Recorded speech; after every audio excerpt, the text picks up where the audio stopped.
நம்மளுக்கு வந்து இப்போ இந்தியன் படம் வந்த பிறகுதான் நம்மளுக்கு வந்து வருமானம் என்னன்னு தெரியும்.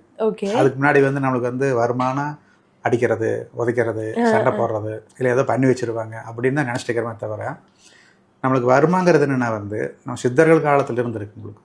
அதாவது அந்த கால ராஜாக்கள் காலத்துல இருந்து இப்போ உங்களுக்கு போருக்கு போகும்போது ஹாஸ்பிட்டல் இருக்குது, இல்லை டாக்டர்ஸ் இருக்கிறாங்க. நீங்கள் அந்த காலத்து ராஜா காலத்தில் பாருங்கள், அப்போ வந்து சேர சோழ பாண்டியர்கள் இருக்கும்போது, அதுக்கு முன்னாடி ராஜாக்கள் இருக்கும்போது அடிபட்டு என்ன பண்ணுவாங்க உங்களுக்கு, அப்போ வந்து கூட வந்து அரண்மனை வைத்தியர்னு சொல்லி நம்ம வறுமை சிகிச்சை தெரிஞ்ச ஆசனங்கள் வந்து கூட்டிகிட்டு போவாங்க.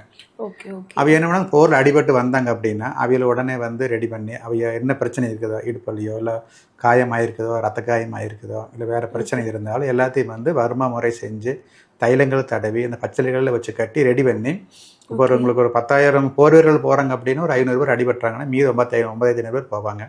அவையில் ரெடி பண்ணி மறுபடியும் அடுத்த போருக்கு வந்து அனுப்பிச்சுடுவாங்க. அப்படி மிகச்சிறந்த ஆசான்கள் வந்து நம்ம அனைத்து ராஜாக்கள்கிட்டையும் வந்து இருந்திருக்கிறாங்க. இப்போ ராஜாக்களே பார்த்தீங்கன்னா சேர சோழ பாண்டியர்களில் அந்த வர்மன் சொல்லி பேர் வரும். அதாவது மாரவர்மன், பாண்டியவர்மன், ராஜ கேள்விப்பட்டிருப்பீங்க. இதெல்லாம் என்னென்னா வந்து அவை வர்மாவில் வந்து மிகச்சிறந்த ஆசான்களாக வந்து அரசர்களும் இருந்திருக்கிறாங்க.